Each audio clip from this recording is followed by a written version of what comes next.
I'm Father James Hagel, pastor of St. Gabriel the Archangel Parish here in Chestermere. I'd like to share with you this weekend's message. I'd like to start with reading from the Gospel of John. Jesus said to Nicodemus, God so loved the world that he gave his only begotten Son, so that everyone who believes in him may not perish, but may have eternal life. Indeed, God does not send the Son into the world to condemn the world, but in order that the world might be saved through him.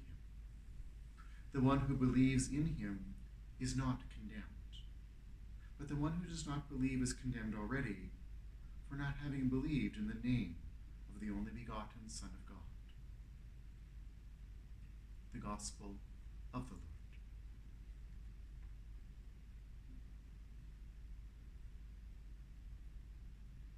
For the last several months, we have not had the public celebration of Mass. This has all changed last week, as we began the first phase of reintroducing public Masses. However, even though we can come back to church, it doesn't mean everyone will. The bishop has continued to relax the requirement to attend Sunday Mass because there are still legitimate reasons to stay away. And I think it's interesting to examine this relaxing more closely. The power actually normally resides in the local pastor. I, as one in charge in this local area, can relax the rule when the general rule doesn't work for an individual. During this time in 2020, the bishop is pastor of the whole diocese, and he has seen a need that affects the whole community, and he has acted on that need. But there's another side to this relaxing rule that we don't often talk about, but is equally important. Those who have this rule relaxed are asked to make a spiritual communion. This spiritual communion ties us to the reality of what communion does, bringing us into relationship with God. This action of becoming one with Jesus, the second person of the Trinity, is at the core of why we celebrate Mass.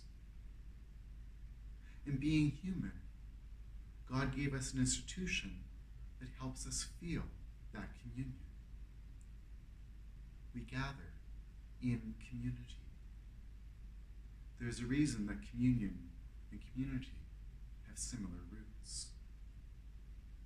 We receive Jesus in the consecrated bread and wine, which we know to be his body and blood.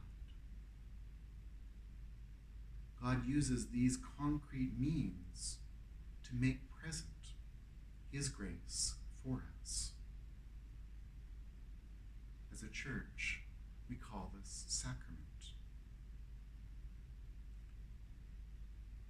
Spiritual communion ties us to this reality, even when we can't experience it firsthand.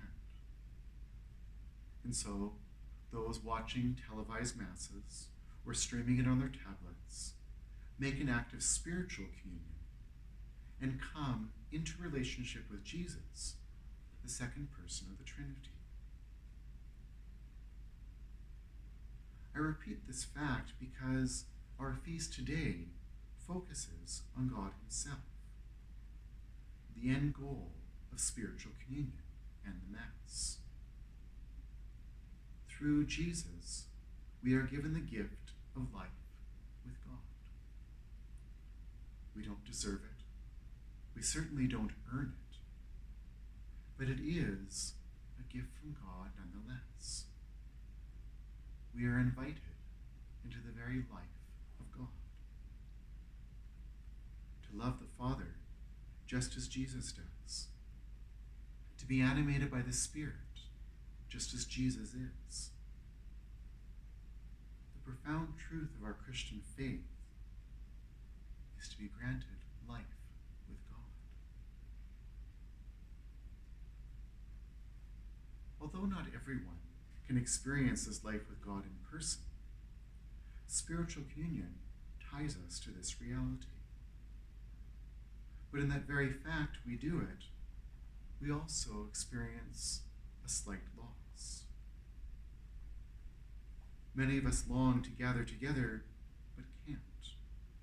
We want that communion, but we can't touch it. We can't feel it. We can't experience it. St. Paul calls this groaning.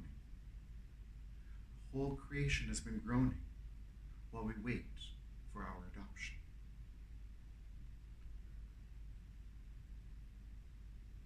And this word from St. Paul helps us begin to see as God sees.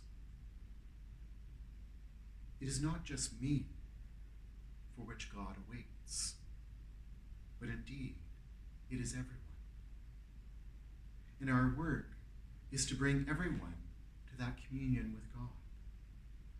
I, in my part, am tasked with bringing that good news to the people of Chestermere and Rocky View County. I, too, long for that day when we all be together in the light